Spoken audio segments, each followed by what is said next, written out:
awesome to see you guys. We're going to kick it off pretty quickly here. I am, so excited to introduce to you guys, if you don't already know him, Derek. Derek, I was thinking we first met, I think it was 2020. It was right before COVID. I was a team leader at another company, leading an office. And Derek was also a Bold coach of this company.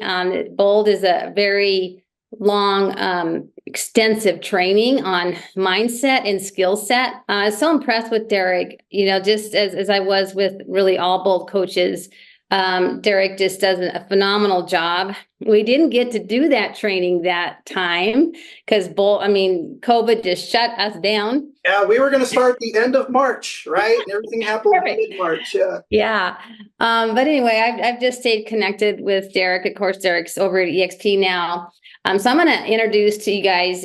He does really focus in on mindset mastery, which, wow, what a huge conversation that is, and skill set mastery.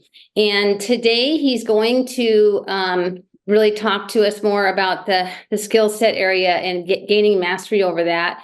He does have about 30,000 hours of professional coaching one-on-one. Do I have that number just even close? I've had over 30,000 one-on-one coaching sessions with some of the top teams and agents across the country in the last 10 years. I love it. Also a real estate agent, resides in Idaho. Beautiful state of Idaho. So you guys, I hope you can take notes because you're going to learn something today. You're gonna be able to take something and put it in shoe leather today. I know if I know anything about Derek. So Derek, I'm going to turn it over to you, and I want to give you as much time as possible. So thanks for joining us today, Derek. Awesome. Thank you so much, Jackie. All right, so let's just jump straight into this. I'm going to get right into it because as I was practicing my speech in the shower this morning, I realized I have about 3 hours of information to give you in 30 minutes. I've already had 3 Red Bulls, and this is how this is going to go down. All right. So everybody if you're writing, get ready to write, typing, get ready to type. Here we go. Now, mostly what I want to talk about today is skill set, and I'm going to give you a very simple skill set formula. So what I feel separates the good from the great is the good will identify the goal. A great will identify the skill. So people have worked, they say, Derek, you've had all this interaction with different people of all different brands of brokerages. What separates the good from the great? I'll tell you what I believe the top 4 is. Number 1, it's mindset. Number 2, it's habits, personal and professional habits. Number 3 is time management. And number 4, ever since COVID, I would say focus. Right? Those are the top 4 things that are separating the good from the great. So what I want to focus on today is that simple skill set formula. So let me share this with you. And everybody write this down. The more, I'm not just talking. I'm not just another pretty face. I want you to write this down. This is fully engaging. You don't have to laugh so much there, Jackie. What we're going to be talking about today is a confidence competence loop.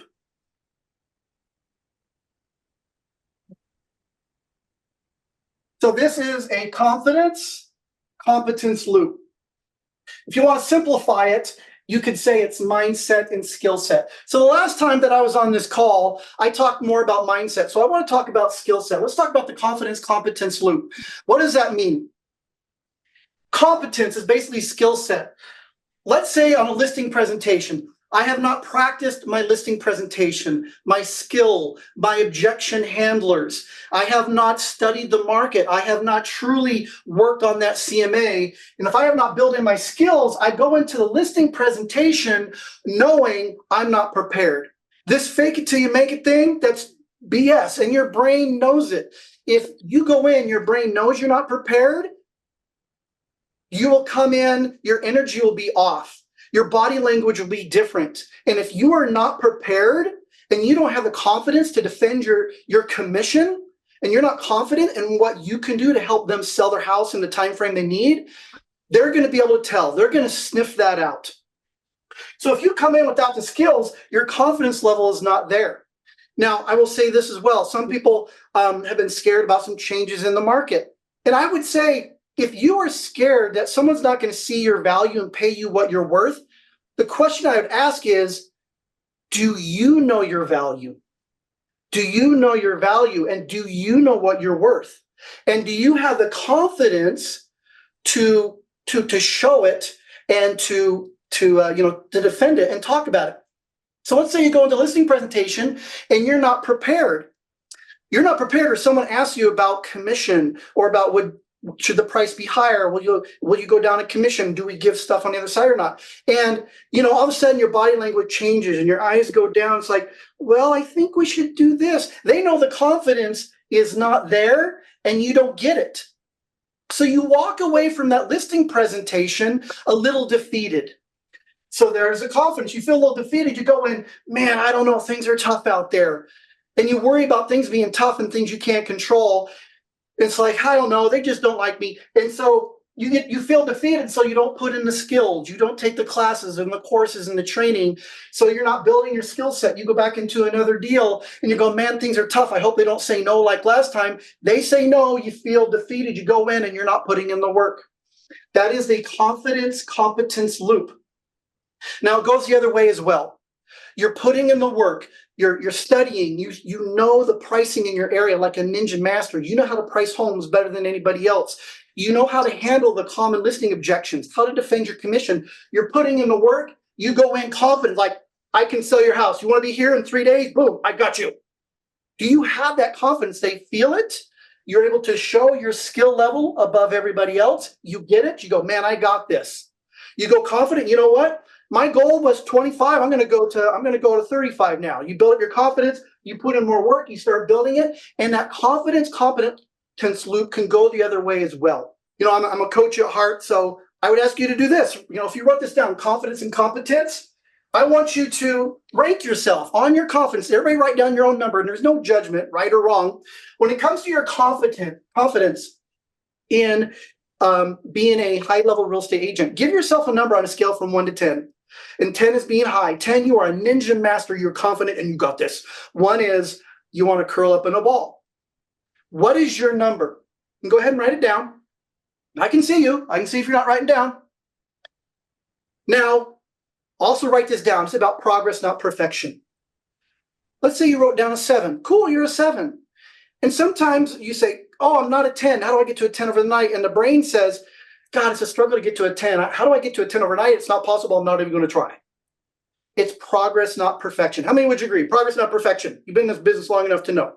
Mm-hmm. Yes. So let's say you're a 7. I want you to write down. I'll give you like 30, 45 seconds to write down.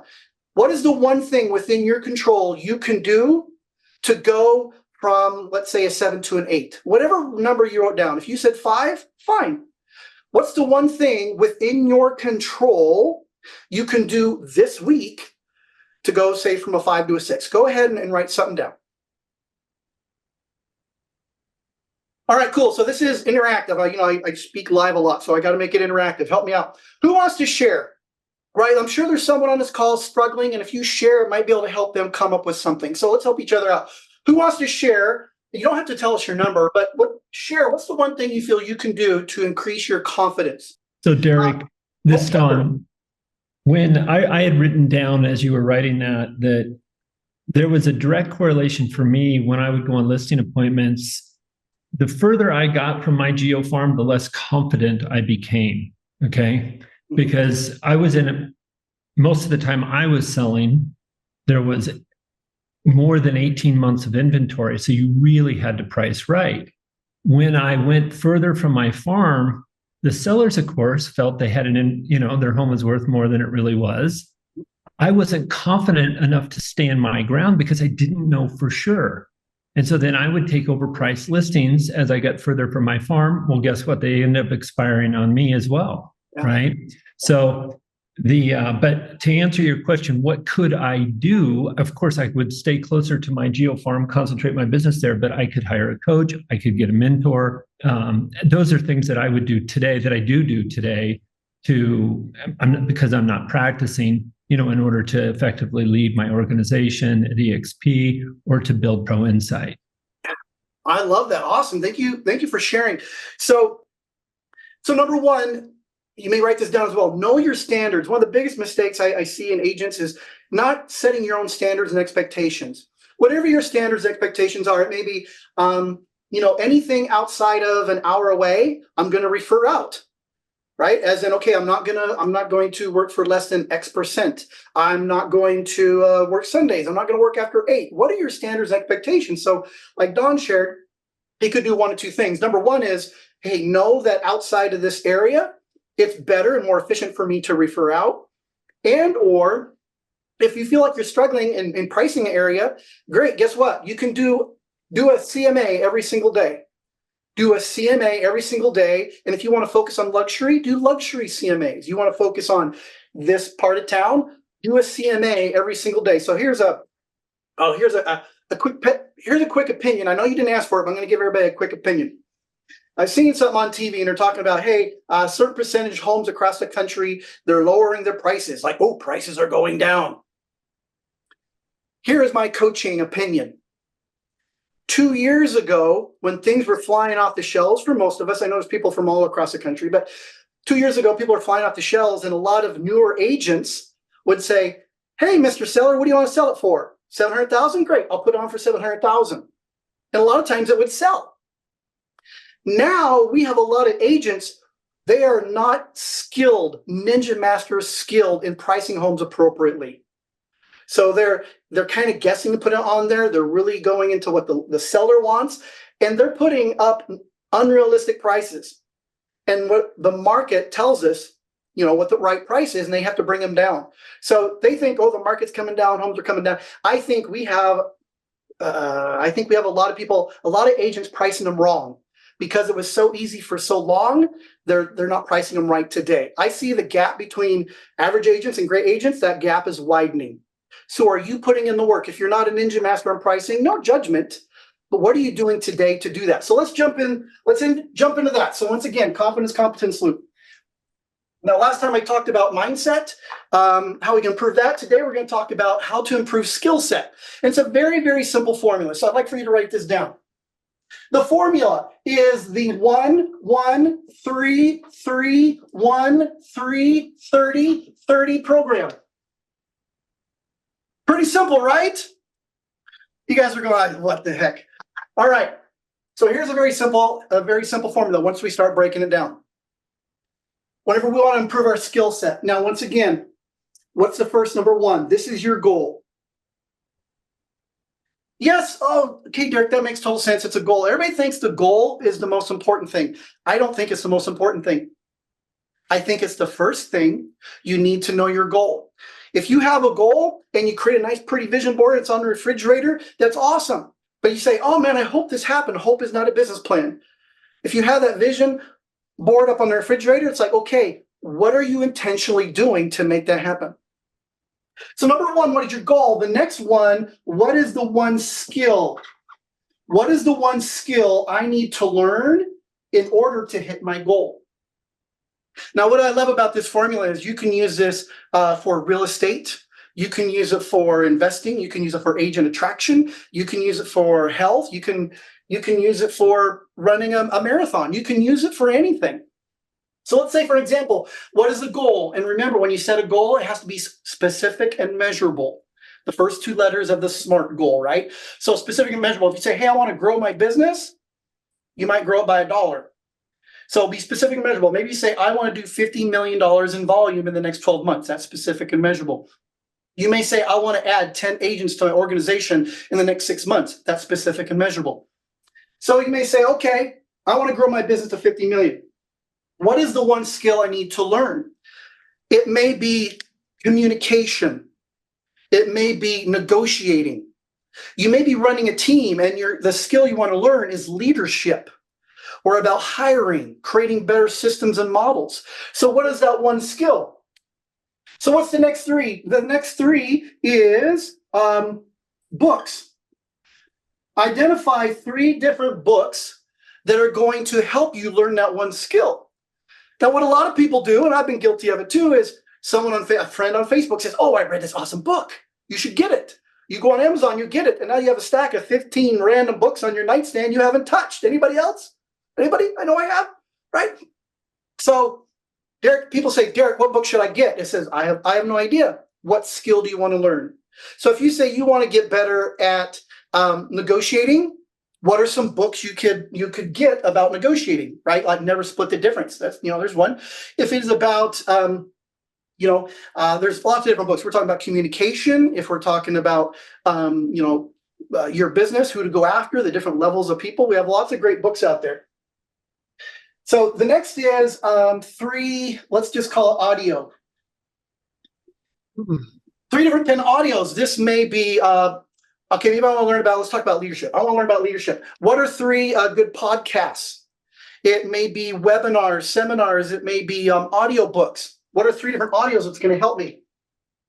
And the next is this one is a course, a class, a seminar. So it could be a course, a class, a seminar. Maybe it's getting into coaching. What's that one event that's going to help you learn this? And then the 3, this is within 3 months. You're going, oh my God, that's a lot, Derek. Yes, we didn't talk about limping into this. We're talking about being a ninja master. This affects your business. This affects your family. This affects your livelihood. So I'm going to jump into this one about the course, the class, the seminar and stuff really quick. This is what I know about real estate agents. If I'm coaching with someone and they say, oh, well, I got to take some CE classes here in the next couple of weeks. I can always ask and say, oh, let me guess, all your CE is due at the end of this month. Anybody else wait till the last month to get your CE in? You guys are lying. If you're not raising your hand, you're lying. Most of us do it. I've done it too. And so here in my state, you have 2 years. You have 2 years to get your CE classes in, and everybody waits till the last month. Okay? So let's say you have the skill is negotiating. Can you find a CE class on there in negotiating? Maybe it's leadership. Can you find a CE class out there in leadership? But everybody waits till the last minute. And I'm not going to talk about the NAR changes. I'm not going to dive into it, and it's going to go down a rabbit hole. But this is what I have to say. I spoke to someone yesterday, said, hey, Derek, can you tell me a little about the NAR changes and everything else? I said, sure, I can fill in some gaps. Tell me what you know. I don't know anything. Okay, have you seen any webinars or anything from your brokerage? No. Have you talked to your designated broker? No. Have you talked to your team leader? Yeah, once. Have you watched any podcasts? Have you gone to the NAR website? And people go, no. And it's like, then I'm not going to help you. We've known about this for what, 7-8 months. A lot of the brokerages, they've been working on this and they've had forms out for months and months and months. And the grand majority of agents out there, they're waiting till the last minute. So I would encourage you and challenge you not to wait till last minute. If your goal is to understand this better, then what do you need to read? What courses, classes, seminars, online virtual things you need to do to pick up on this? Do not wait on this. And I want you to write this down, underline it, highlight it, put it in glitter and everything else. Control the controllables. Control the controllables. Can you control what a buyer or seller thinks? Can you control what a buyer or seller says? And can you control what a buyer and seller does? Can you control how you think? Can you control what you say? And can you control what you do? Control the controllables. There's lots of stuff happening out there in the world, right? There's a lot of stuff happening overseas. There's crazy stuff happening here. We got interest rates. We got inventory. There's going to be some changes, and the changes are okay. Control the controllables. We spend a lot of bandwidth and energy on stuff we can't control. Would you agree? So once again, control the controllables. You can control your action steps. You can control how many calls you make a day, how many newsletters you send out, how many posts you make. You can control how much time you spend in your CRM. And I would say this, I could probably look at your CRM, look at your activity list for the last 7 days, and I can tell you if you're on track to hit your goals or not. Good agents dabble in their CRM. The great agents master their CRM. So I would challenge you into that. We call your database your data bank for a reason. There's money in there. So once again, if you're resisting the CRM, dive in, get in there. You can control your action steps. All right, so I'll get off that tangent. So what is the goal? Course, class, months. Now, the next is 30. I need to set aside 30 minutes in order to read. I got these great books. When am I going to read these books? And hey, Derek, what is the one between courses and reading? Months. Yeah, within 3 months, you need to read read, do the audio, the course and class, and do all this within 3 months. Okay. Thank you. No, thank you. I think we have mistakes sometimes. We always set kind of like these 12-month goals. In the corporate America, usually they do a 1-quarter review, a 1-quarter plan. So that's why I say 3 months. Now read. If we have a goal, we need to block it out. So that's where the time management or priority management comes in. Where am I going to do that 30 minutes of reading? Now, I believe in what we call stacking. So the 30 minutes of reading might be while I'm on the treadmill, right? It might be while I'm on a treadmill. That way I can knock out 2 things at a time. We also got to block out 30 minutes to listen. If I got these podcasts, audio books, when am I blocking out the time to listen? And I believe in stacking with that as well. So the stacking is I might listen to it on a treadmill, or I'm on a run. I'm doing chores. I'm doing dishes. If it takes me 30 minutes to drive into work and drive home, there's your windshield university time, right? So reading, I just asked AI this morning, on average, how many the average person can read how many pages in 30 minutes? They said about 20, 25, right? Take that times 30, 30 days, you're reading about 3-4 books a month, right? If you're listening for 30 minutes a day, over 30 days, 15 hours of information you're picking up. And is it random stuff, Facebook stuff, negative news? No. It is learning about a skill that's going to help you improve a goal that's going to affect you and your life. Right? All right. Oh, I haven't taken a breath yet. 25 minutes. I haven't taken a breath yet.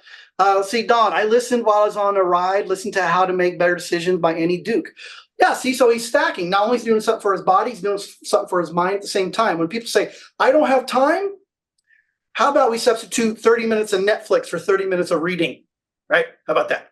All right, so I'll take a breath. I still have 5 more minutes or so to say, but is there any question, thoughts, any feedback here really quick before we wrap it up? I do. Yeah, I have a little bit. Oh, sorry. No, you go ahead. Go ahead. Okay. Hi, I'm Heather. Yeah, I just had a little bit. I have a team, and I just thought that was really useful. Well, a bunch of it. But the confidence loop, when you talked about that, I was thinking, competence also with regard to, like you said, leadership, etc. And sometimes I get so caught up in the day-to-day of managing and running my team and helping them master their CRMs and things like that, I'm not spending the time that I need to at the higher level always. Maybe I'm running the business, but I'm not always going and getting my additional leadership training or whatever. So I used to spend a lot of time on that. And it just reminds me, I need to kind of bring that back in. Yeah. No, thank you so much. Thank you, Heather, for sharing. John Maxwell, in his book, 21 Irrefutable Laws of Leadership, one of the laws is the law of the lid. The law of the lid. Your team is going to grow to the extent that you do, right? And if the team thinks they can grow beyond you, they may leave you. So whatever level of leadership you are, as long as you continue to grow your leadership and your mindset and your skills and everything around you, they're going to fill that void. They're going to grow with you. So I love that, you're willing to do that. Let's go 1 or 2 more. Jackie, I know you had your hand. Well, I just wanted to say, that the controllables, I've known that for so long. And one thing that struck me when you were talking about it is I find that when I'm in the most maybe stressful times in my life is when I'm trying to control things I cannot control. Yeah. And I would say when we're facing stress in life, you can usually always boil it down to the stress that you are trying to control the uncontrollable. You can't do it. So I just love that pivot. That was awesome. I wanted to share that. Yeah, Don. Hey, Derek. Yeah. I want to add that I think all too often we don't use the practice to build the confidence and the competence, right? Meaning that, that everyone's probably heard that story of the class where they judged you for the entire semester. Your job was to produce one pot of clay, made out of clay, right? And then the other class was given a grade based on the tonnage or the weight of the work that they produced. well, who do you think ended up producing the nicer piece? Obviously, the one that was judged by the weight, right? And I just think that we so often will aim. And, one of the reasons why Tom Daves was the #1 KW agent in the world 7 times is because while everyone else is aiming, he's firing. Yeah. I agree. I love that. And, I could go back to the Michael Jordan quote when he talks about, I don't know the exact number, but hey, I've missed more than 9,000 shots. I've been given the game-winning shot 23 times and missed. I've failed over and over again in my life, and that's why I succeed. So I would say get out there and get messy. Get out and fail often, right? But it's putting in a skill set, and you're going to know where you need the help, right? And another quick quote: "It's not that you win or lose; it's you win or you learn." Right? If you go out there, you try something that doesn't work, okay, great. But what can you learn from that and improve upon that? If you track your numbers, right? If you track your numbers, you see how many appointments you're getting, how many you're closing. That's a conversion ratio. So is your challenge getting the at-bats or the batting average? That's going to tell you what skill level to go after. So the reason why I like this is so simple is, could this work for real estate? Yes. Could this work for a physical goal? I want to lose 20 pounds in 6 months. I want to have 2 investment properties in a year. I want to have 10 people in my organization in the next 6 months. This is very generic. You can use for personal and professional goals, both. I know it seems simple, but you know what? If we make it complicated, we won't do it, right? That's why I like this simple thing. So that's what I would challenge you to do is, number one, everybody here has a goal.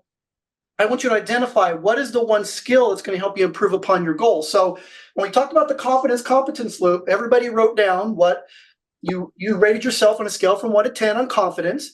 Everybody wrote down what's the one thing you can do to move that needle forward.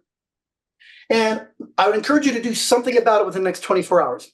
In coaching, we know when someone sets a goal and takes action with 24 hours, you're more than likely to hit it. So if you said you're going to run a marathon, I'm not saying you run a marathon tomorrow. It may be, I need to find a plan. I need to find a coach, right? Now, the competence, once again, I encourage you to do something on the competence or skill level. The same thing. What are you going to do within 24 hours? You might say, the skill set I want to do is negotiating. Great. Can you identify 3 books, a course or a class, a CE class, a class, an event, a coach that could help you out? So identify within 24 hours something that's going to help the confidence, something in 24 hours that's going to help with the confidence, and get that loop going in the right direction. All right, so that's my time. I can talk forever, but I have the time limit. I want to respect that time limit. So Jackie, I'll throw it back to you. Thank you so much, Derek. I really appreciate it. Now, what would someone want? What would they need to do to maybe get in touch with you to learn more about your coaching? What opportunities are in your calendar? What would someone do if they wanted to talk with you about that? Thank you. I appreciate that. You can go to timewithcoachderek.com. Derek is spelled DEREK. So timewithcoachderek.com. It goes to my Calendarly link. And, you can find a thing, 30 minutes in there. If you want to talk more about this, if I went too fast, I do sometimes. You want to talk more about this or what team coaching or individual coaching looks like. I do have 2 individuals and 1 team spots available. So if you want to find out more what it looks like for you, great. I'm non-denominational. I work with all different brands of brokerages. So I'm just here to help. That's awesome. Thank you so much. Does anybody have any other thoughts or comments before we set you free? Any thoughts? Feedback? Reminder, I love the confidence loop. That's such a super reminder. It does remind me of when I lacked it in my listing days, but okay, thank you. Yeah, awesome. Thank you. Well, thanks so much, you guys. We've learned a lot. I would say definitely get something done towards your goal in the next 24 hours on what you wrote down, because that's probably heavy on your heart right now. And so let's take action on that. In the meantime, you guys have an awesome day. Now, next week, who's on task? Do we know anything about our next call next week? Yeah, we do. Yeah, we're going to have Keith Collins and Keith is an individual who has really mastered the social media space. He has done it as a lender. He does it in conjunction with his realtor partners, but it has enabled him to generate a tremendous amount of relocation business because his message is reaching across the U.S. And so we're going to learn about how you can do that in your real estate practices. Love it. Awesome. All right, guys. Thank you so much for the gift of your time this morning. Thank Awesome. you, Derek. Thanks for sharing what you did. I think we all gained a lot from it. Appreciate that. You guys have an awesome week, and we'll see you next time.